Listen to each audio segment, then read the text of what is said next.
Olá meninos, professor Sidney aqui falando. Espero que todos estejam bem, espero que estejam se cuidando, não estejam saindo de casa, que estejam também aproveitando esse tempo livre para colocar os estudos em dia.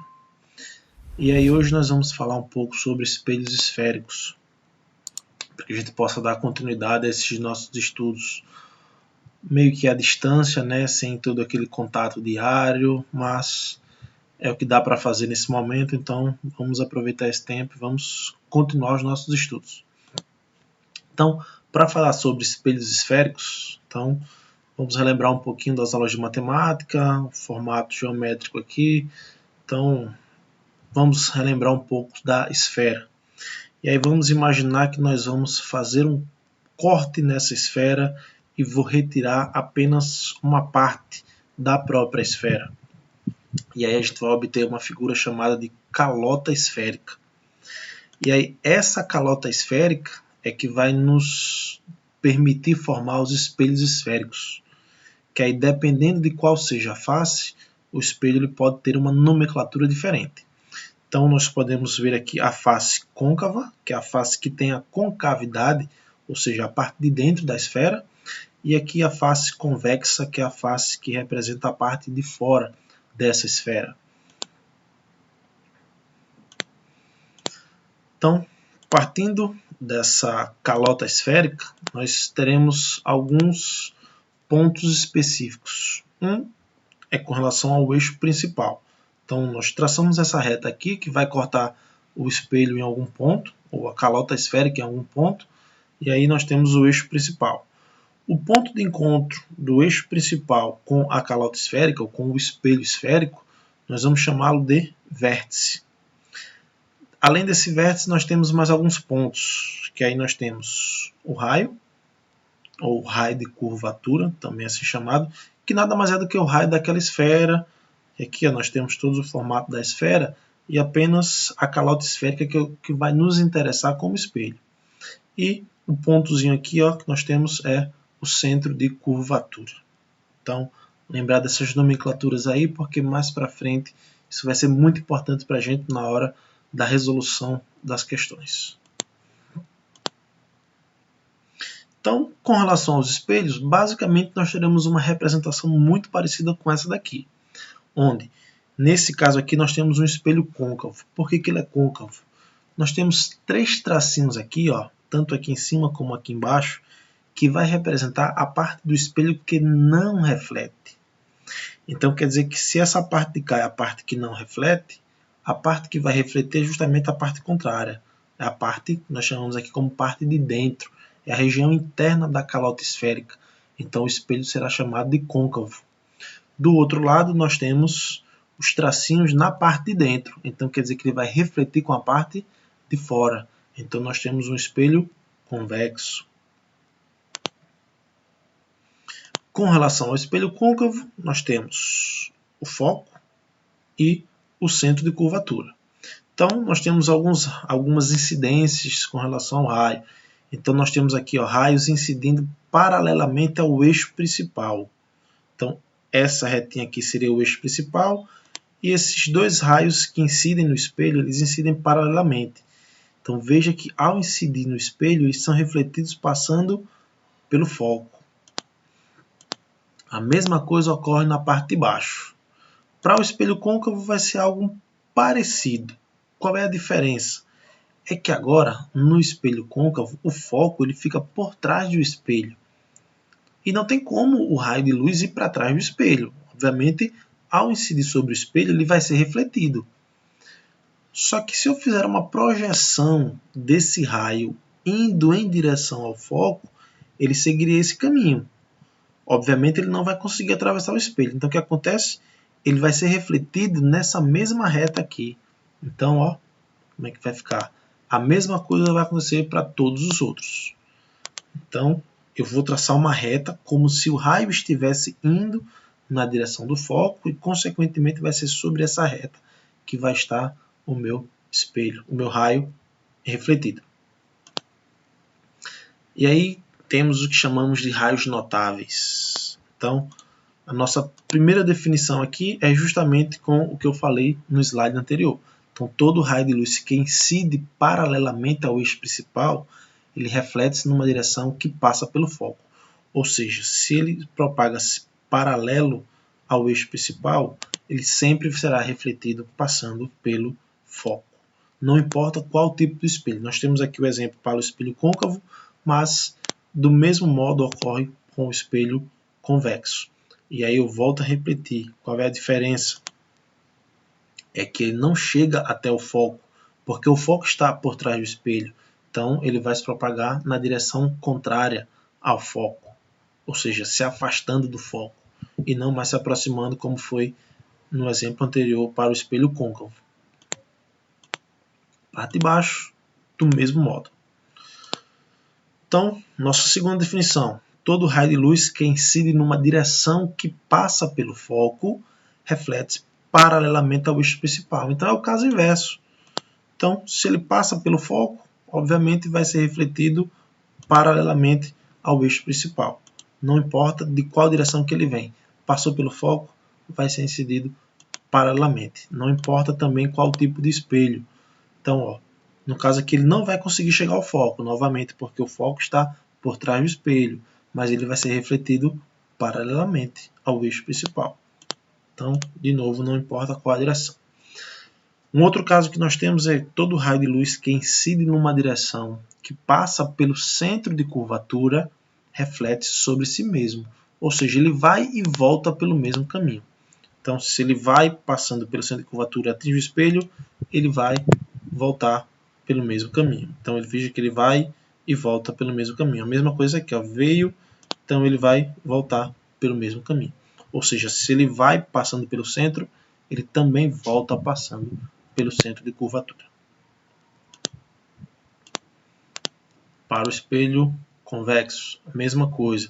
Obviamente aqui ele não vai estar chegando ao centro de curvatura, mas ele iria naquela direção, então ele vai voltar justamente pelo mesmo caminho. Todo raio de luz que incide no vértice do espelho reflete-se simetricamente em relação ao eixo principal. Então, o que é que vai acontecer aqui?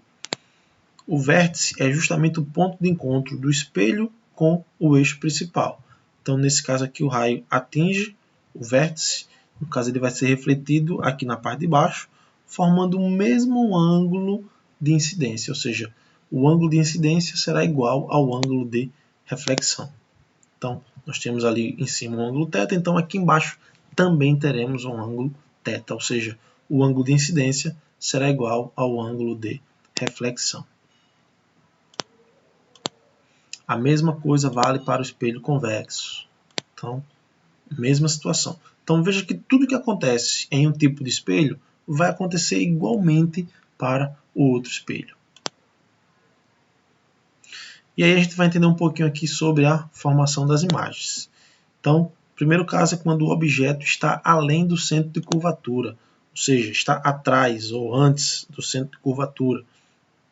Então, esse seria o nosso objeto. Então, eu tenho um raio que incide paralelamente ao eixo principal, então ele vai ser refletido passando por onde? Passando pelo foco.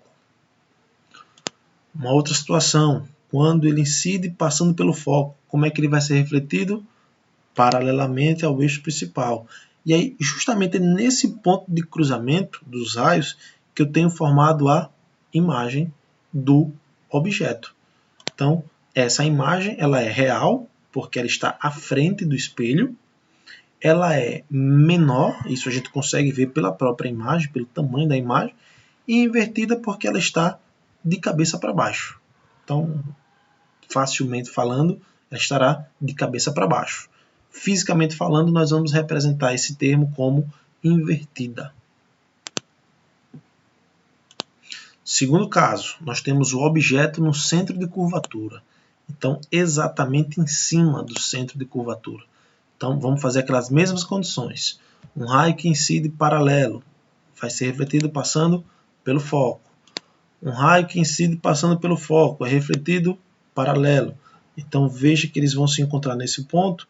Então, eu vou ter imagens do mesmo tamanho, ou seja, igual, real porque está à frente do espelho, e de novo invertida porque está de cabeça para baixo.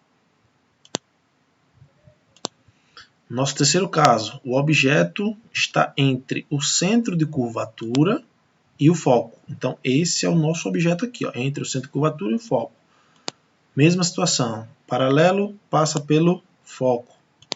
Passa pelo foco, reflete paralelo. Então, onde eles vão se encontrar?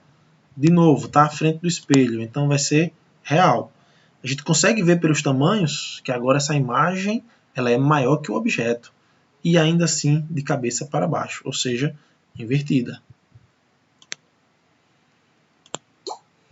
Nosso quarto caso. No nosso quarto caso, o que vai acontecer agora é nós temos um objeto exatamente sobre o foco. Se ele está sobre o foco, a imagem é refletida. Quer dizer, o raio incidente ele é paralelo ao eixo principal, logo ele será refletido passando pelo foco. Agora ele vai incidir sobre o vértice. E aí o que é que nós vimos? Quando incide sobre o vértice, o ângulo de reflexão vai ser exatamente o mesmo. Então, onde esses raios vão se encontrar? Na verdade, eles não se encontram. Veja que aqui eles são paralelos. E se eu continuasse eles aqui atrás, também seriam paralelos. Ou seja, eles não se encontram. Se eles não se encontram, quer dizer que eu não tenho imagem sendo formada. Ela é chamada, então, de imprópria. Ela não vai existir.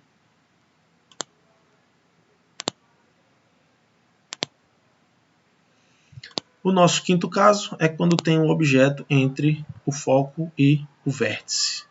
Então, o que é que vai acontecer? O raio incide paralelo, passa pelo foco.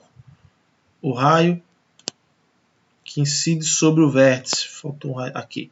O raio que incide sobre o vértice, ele é refletido também.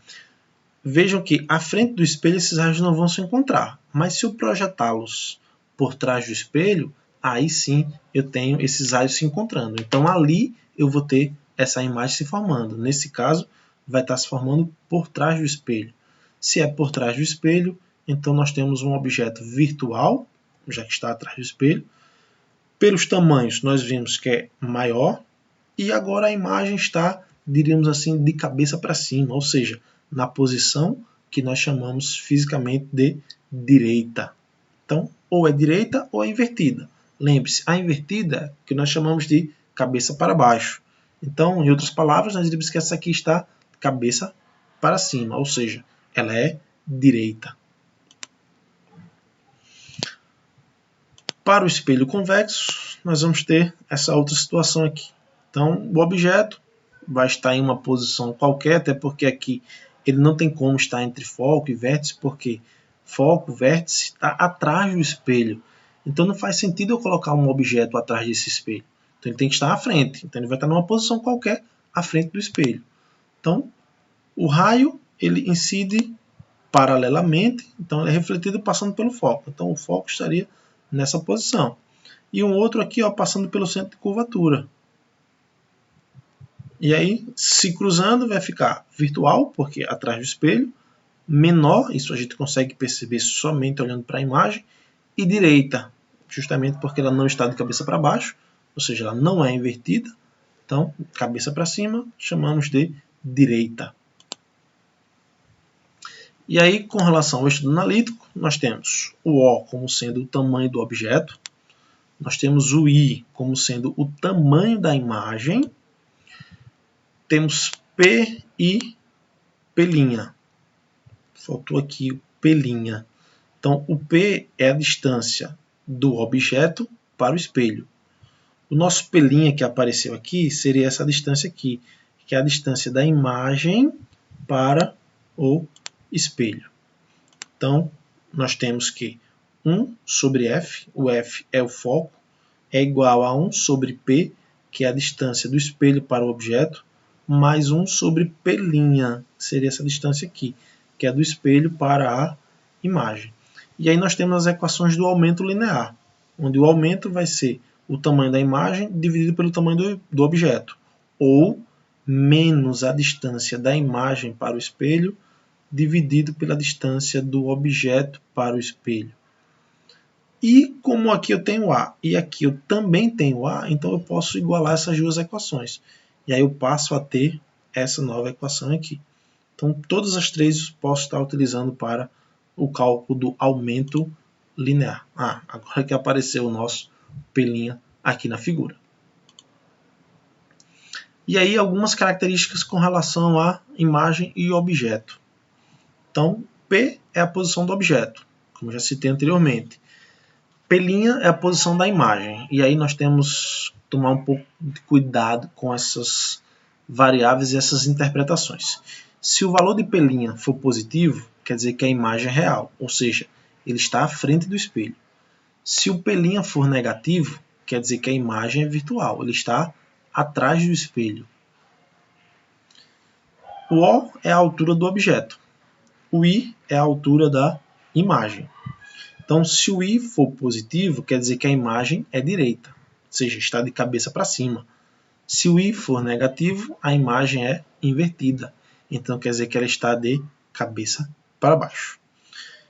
A relação do foco aqui é que o foco é a metade do raio. Então, o foco de um espelho côncavo ou convexo é o raio da esfera que gerou aquele espelho dividido por 2. Então, se o foco é positivo, o espelho é côncavo. Se o foco é negativo, o espelho ele é convexo. E aqui nós temos algumas aplicações práticas aqui do uso de espelhos esféricos, lentes. Então nós temos aqui, veja que ela tem um formato curvo. Então ela vai ter essa aplicação, essa lente vai ter a aplicação de espelhos esféricos. Nós temos espelhos como esse daqui, que é muito utilizado em portarias de prédios, ônibus, aquelas bolinhas de árvore de Natal, muitas vezes são bolinhas que conseguem refletir também a imagem. Então tudo isso a gente pode tomar como uma aplicação de espelhos esféricos. Nós temos aqui outras aqui, quem nunca viu um desse em casa, deve ter colher de arroz, concha. Então nós temos uma outra figura aqui que é muito parecido com o formato também das antenas parabólicas. Então tem uma certa semelhança e não é simplesmente por uma questão estética. Elas têm algumas implicações por ter esse formato. Então é algo muito específico. E aí a gente encerra por hoje. Logo, logo estaremos em um contato ao vivo. Espero que tenham gostado. Espero que continuem os estudos. E logo, logo nós estaremos juntos novamente. Até breve.